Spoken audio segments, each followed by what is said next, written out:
ano po yan, ano po, mga tatagtag yung ano. Saan page yan? Sa turismo? Good for 6 person. Good for 6 person po. Hello, sir.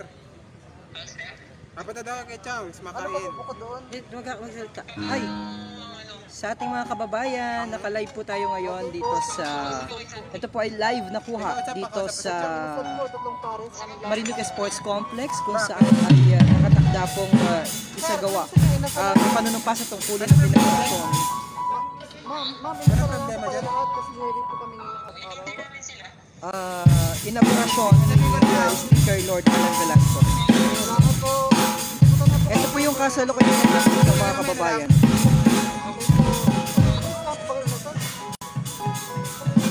Susunod siya o nakapicture yung lahat. Hindi siya kagaya ng URL. Hi Gina Malakas, good morning. So, yan ho yung, yung setup ngayon. Live na live po yan. Tinitest lamang po namin mga kababayan. Doon nakikita yung mga yung ito mismo. Oo, nakikita yung ano mismo. Yung kasi screen capture siya oh. Yan sa lahat po ng mga kababayan natin na nanonood. Yan po ang magiging setup ng ito po ang venue ng pagdakausan ng inaugurasyon at panunumpas sa tungkulin ng ating Speaker Lord Alan Velasco. Live po ito, naka-drone po kami. Ang ating drone pilot ngayon si Abodi Abdullah Magdalita. Hi Kabayang Padolina Permejo. Mamaya po nakatakdang isagawa nga ang inaugurasyon at panunumpas sa tungkulin ni Speaker Lord Alan Velasco kung saan ang mag-a-administer nito ay ang ating pong Vice President-elect na si Vice President Sara Duterte. So yan po, ang galing ng ating drone dahil nakikita niyo po live na live. So medyo tinitest pa lamang po namin ngayon. Yan o, dyan ho yung concert na ganapin. Yan po yung ginawang entablado. Yan o, yung kulay puti ang bubong. Yan ho ang pansamantalang entablado. Pagkatapos doon sa dalawang may bubong na green, dyan naman po upo ang mga bisita. Tapos dito sa may bahagi ito yung mga nakikita dyan na mga upuan. Yan. So, umalis na daw po sa Maynila ang sinasakyan ni BP Sara Duterte. At nakatakda na po itong dumating o lumapag sa atin pong Marinduque Airport anumang oras mula ngayon. Yan. So, nakikita natin yung sasakyan natin. Iniikot ng ating pilot, drone pilot, Abodi. Hi, Nelson Peñaflor. Good afternoon. Good morning sa iyo. Naku, ilang minuto na lang pala. Oh, marami tayong mga kababayan na nanonood sa ating live feed. Magandang umaga po. Ang galing, ang galing dahil kaya na nating i-live. Yung dati ang nakapag-live tayo sa ground lamang, ngayon sa taas nakapag-live na rin tayo. Ano po, at nakikita nyo na rin live na live yung sitwasyon. Siguro yung may area, pakita nga natin yung yung area kung saan pansamantalang sinarado yung tulay dito sa may barangay tabi. Para bigyang daan nga po itong yan yung tulay. So pansamantala pong yan.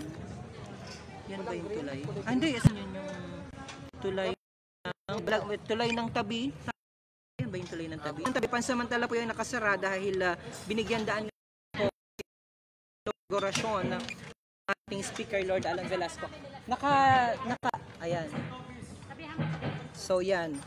So yan po yung tulay yan na nakikita niyo. Yan ho ay pansamantalang nakasarado ngayon. Okay, may mga ano pala yun, pakita nga natin. Paglakad nyo.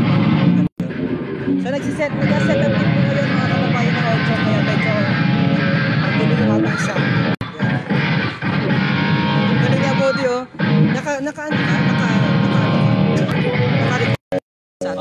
Okay, pero yan magamit yung tulog na okay na explain. Ganun watching from Kingdom of Saudi Arabia. Madumi lamang talaga so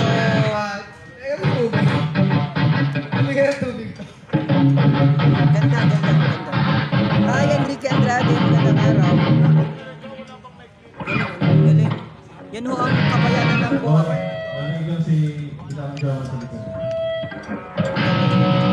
Nasa taas po yung ating nasa taas. Alright, sige, pasamantala na po kayo. Papaalam ngayon mga kababayan. Ang tabayan kailan po kayo pabalik? Mamaya na po. Mamaya na. Alas 3 po ng hapon ang inaugurasyon ng pagpapasok ng pool ng Senior Dalat Velasco. Ba't ako dito? Dapat dito ako. Okay. Baka na.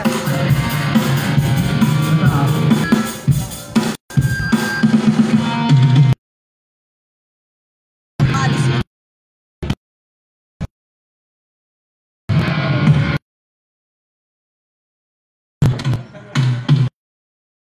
And now you left me.